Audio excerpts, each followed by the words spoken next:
Hello and welcome to a very special early access look at Crusader Kings 3 Royal Court.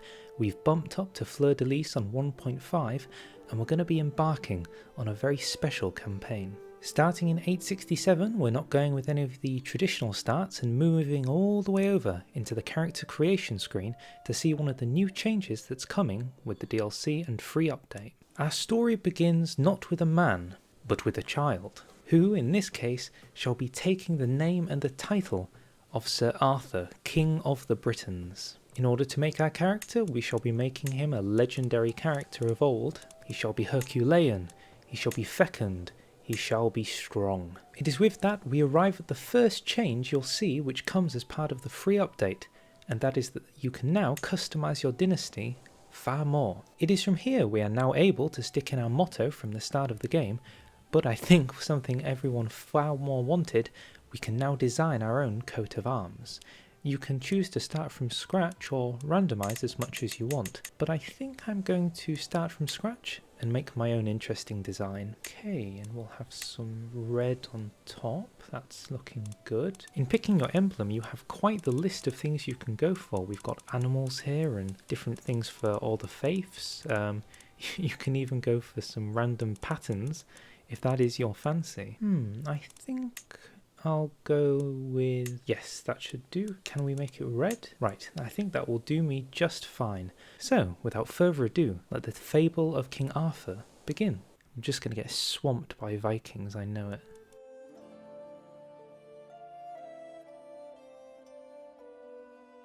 So, as the game begins, we see we've gained a level of fame, and that is in no small part to our dearest friend, Merlin. I mean, it wouldn't be King Arthur if we didn't have Merlin come along for the ride, my courtier and friend, who is supposedly a little bit more dastardly than we're leading on. So starting as a child, it only makes sense to make sure that Merlin is my guardian. He will guide me along my ways in my formative years, but that brings us on to a new feature that comes with the Royal Court and the update: court positions. To those who are familiar with the game, the court position itself will be probably a bit familiar, but there are also 7 new additional things you can get just in the starting part. When you become a kingdom, that increases even more. We've got antiquarians, court tutors, jesters, bodyguards, personal champions, and once we unlock the royal court itself, even more. Being a child though, I'm probably going to need somebody to help me with my studies. Merlin is the man for that. It will of course cost me some money, but I think when it comes to my education, King Arthur needs everything he can get. And now we can let the game begin. I refuse to allow my court wizard not to have a big cloak. Ideally he needs some proper wizard robes as well. Do you think we can get that too? Perfect. You can lawfully imprison Merlin. He's my wizard, I'm not going to imprison him, for goodness sake. I need my wizards. So we are at quite an early stage of the game, but it cannot be denied. As King Arthur, we do want to go for something in particular: Tintagel Castle, one of the supposed birthplaces of King Arthur. So it's only right we have a pressed claim for it. Let's see if I can't marry myself off to a certain daughter in Wessex. Matrilineally, that'll do. Okay, with that we should be strong enough to hopefully take on Cornwall. My goodness, the man's a lunatic. He needs to be taken down. Petty King Arthur can stay petty for not much longer. I'm sending Merlin out on the first boat in the war for Cornwall, and it seems that King Ethelred is on his way too. Right, together I think we should have this. Uh-oh, the first big battle.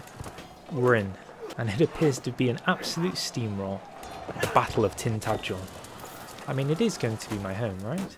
Okay, I think that is a victory. We can now take the petty kingdom of Cornwall. It is famed that King Arthur once tried to stop the Saxon invasion of Britain and make sure that Britain belonged to the Brittonic, but I think in modern times we need to adapt to the situation, and that could involve a new mechanic: learning the language. So with the new update we have the ability to learn languages of different cultures. This will give you an improved opinion factor, as well as allowing your cultures to blend more easily if you should start to integrate. And if King Arthur wants to become King of the Britons, he should probably learn that most of them speak Anglic these days. That comes in addition that there is a new dynasty legacy tree. in the form of customs, which focuses specifically on tolerance between different cultures. The first perk, which allows you to have more learn language scheme power. I think we'll take it. Goodness me, that was quick. Learn language success. After lots of hard work, I've learned the Anglic language. I feel so accomplished. The good news is that this has increased cultural acceptance, which means that between our two different cultures, mine being Cumbrian and theirs being Anglo-Saxon, we should get along a little bit easier.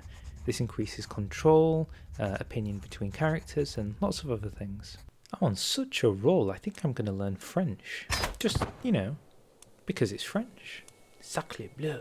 If you ever want to find out what languages your character has learned, you can always go over to these peculiar pair of lips and see that you have your core language, your native language that you know, and the languages that you've learnt. So for Anglic and de oil vulgar, I think that's a fancy word for French. After some fantastic luck, we appear to have found ourselves a cat.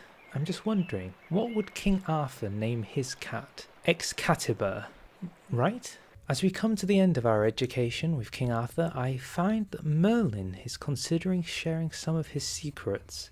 I could become a wizard myself, but no. My destiny is to become King of the Britons, not some magical trickster. But I do love you, Merlin. And with that, King Arthur has come of age. After some fantastic teaching by Merlin, I do believe we've managed to get ourselves the brilliant strategist, which means that using the new court position has actually really helped to ensure that we got the best education trait possible.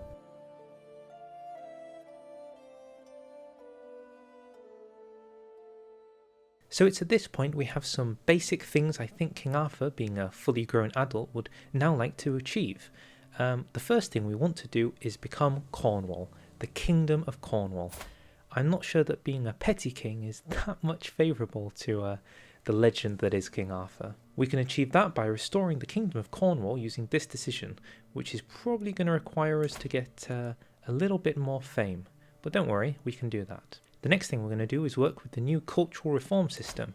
We're going to take the legendary Cumbrian culture and see if we can stick a brand new reformation in to make things slightly more interesting. And I think the last thing we're going to try and do, which maybe is easier said than done, is we're going to try and find ourselves a legendary relic. There's a couple I'm thinking we could go for. There's Excalibur, the Sword of Legend, or we could try and find ourselves a Holy Grail. Either or, that's the game plan, so let's get into it. I've noticed that Wessex is kind of weak, and we're not too far away from being able to request a claim from the Pope. If the Pope says that I can have the petty kingdom of Wessex, I'd say that's pretty good. Okay, I've seeked some indulgences by spending some gold and gained a level of devotion. We are on much better favourable terms with our dear friend the Pope. Can I now request a claim? Yes, I can. If God is with us, then who stands against us? So, in order to beat them, it seems like we're probably going to need quite an army. In the meantime, I think I'm going to go with the Principality of what is going to be Wales, but Gwynedd, for my first alliance. I've just heard word of something even more egregious. It appears that the petty king of Wessex, inside of his inventory, has a court artifact. It's my sword! The man has my sword. How dare he? I think we know who our key opponent is going to be. In the meantime, we should probably switch over and make sure that Cornwall is now our primary title. It also gives us the ability to move over to Exeter, as the realm capital. So it's at this point, let's talk a little bit about the interesting things you can do with culture. So, cultures have 3 key points. They have at the very top, they have their ethos, which is very difficult to change, which kind of describes the people. You have some pillars, which are some components that make up the culture. You can't really change these, and they're not as important, but they do help with the way the culture feels and looks. And lastly, arguably the most important thing, the traditions, which are special modifiers you can get for each culture. We've got some pretty good ones starting as the Cumbrians, including Highland Warriors. Highland Warriors gives us the ability to recruit a hill specialist. I don't really care too much about the specialism, but having a really high martial commander could be pretty good. For those who aren't aware, I'm constantly having to buy new knights. It's only fitting that King Arthur surely would have a large retinue of knights at his command, and we're going for the big stack. So why, might you be asking, am I searching so heavily to get so many high quality knights? So I kind of want to reform the culture, as we talked about. And in order to reform the culture, they're pretty expensive to unlock new things. And the one I'm going for is chivalry. Now it's currently 7,000, which is an awful lot. However, there is the ability to make it cheaper if I have 6 knights with 12 prowess each. This is both a roleplay strategy and it's actually mechanical. I need to have the Knights of the Round Table to unlock chivalry. Because we've gone down the diplomacy tree, I can propose an alliance with East Anglia. Every additional ally should help us win any wars that we might come across. I can actually use my further with the Pope to request excommunication of the Bully of Wessex. In addition, it also allows us to do an excommunication war against him. I think that is exactly what we're going to do. Let's raise our army on the top of Cornwall and let's get out of here. Oh no, my cat has died. Well, time to skin it and stick it on a wall. Okay, we've managed to get everybody together in Belgium, which should be a good start. Right, we've made landing in Kent. I actually don't know where... Oh god, there they are. They're coming. Okay, they're living. Okay, let's see if we can't all go find him. And he's sieging down my capital. We cannot allow this. We cannot allow this at all. Okay, good, we're winning. And we did it. Valuable hostage has been captured. Right then, a far weaker Wessex is now available, and we can go straight back into the war. No reason not to. Let's bring our newfound friends in, and this should be a far easier war than last time. I think we have the numbers, and perhaps one more battle in Somerset to end it. That's it, and there we go. We now own the petty kingdom of Wessex.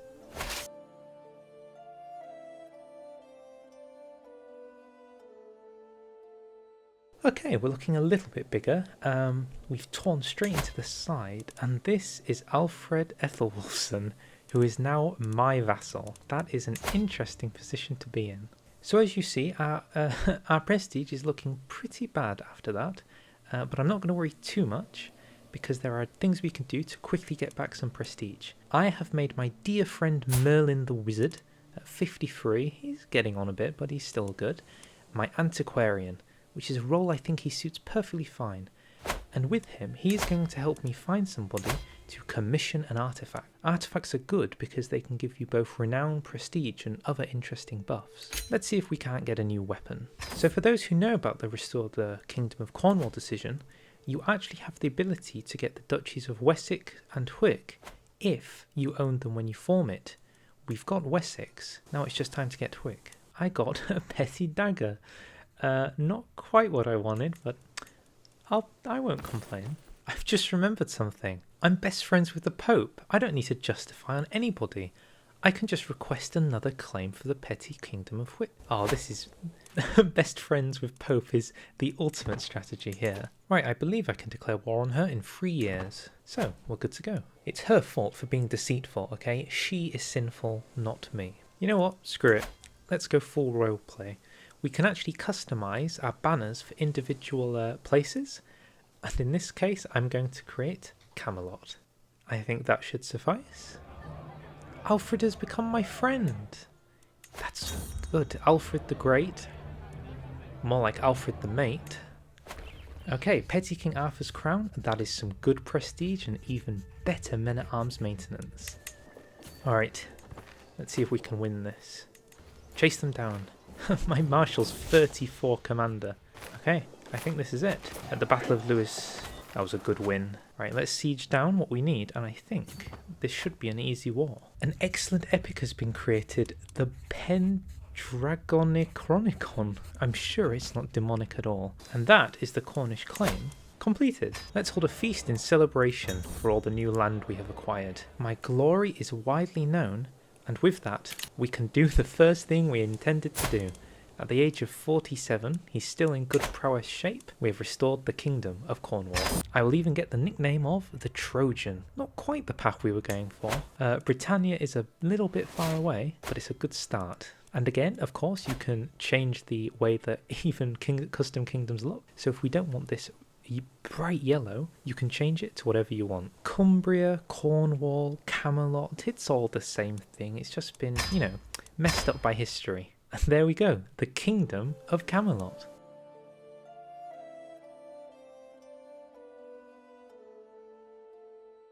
Now that we've reached the rank of king, it's time to show off one of the last final features we're going to be covering, the royal court itself. So now there is this really cool looking interactive screen now that we are a king, and there's different things we can interact with. We can have a look around the throne room and hold court.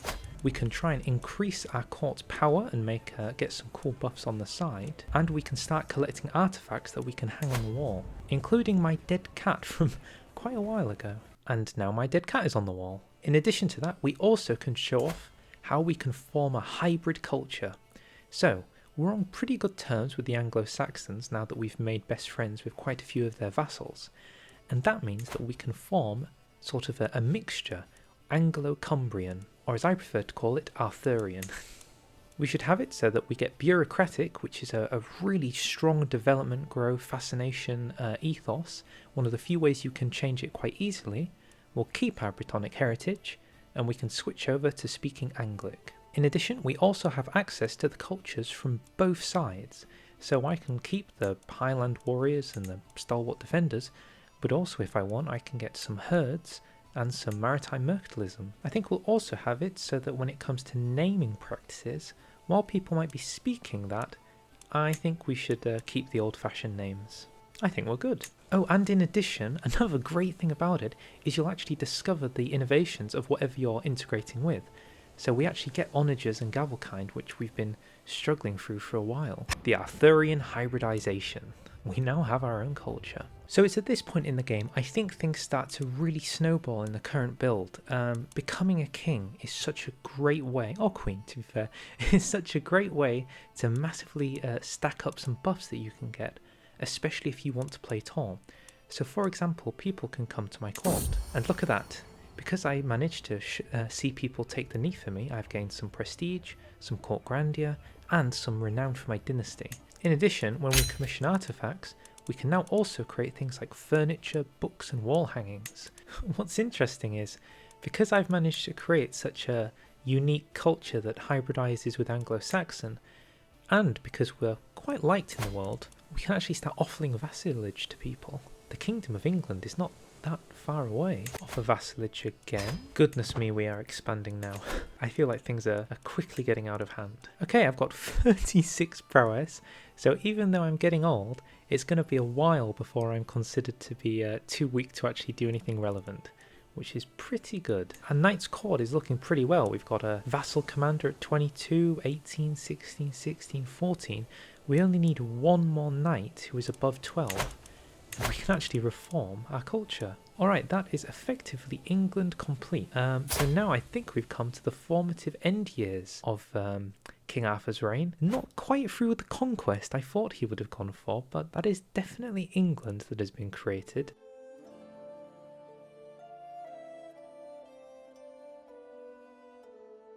Oh my goodness. I don't believe it. I didn't even know this was a possible interaction. So it turns out that this woman here, who I managed to vassalize, who is of course of the House of Wessex, is just giving me Excalibur. Now if that isn't an indication that I am the rightful king of the Britons, I truly don't know what is. And there she is, my famed sword. Goodness, things are going very well. I think all I have to do now is reform a culture and get a holy grail. And things just got weirder. Apparently there's another Excalibur. How many of these things are we peddling around? 2 Excaliburs. Nice. Oh my god, Merlin has died. My goodness, he died of old age, bless him. He will be missed. Goodbye, Merlin. I do not believe it. There is a woman inside my court called Camilla who wants to forge a goblet. I wonder which goblet we're going for, Camilla. I do believe it's Grail time, and with that, the age of King Arthur will have succeeded. Just to make sure that the Arthurian culture is going well,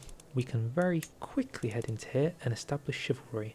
It'll take 9 years to complete, but that's chivalry. Goodness me, she wants more money. This better be the best holy grail of grails I've ever grailed in my life. The inspiration has been realised, and Camilla's goblet is complete.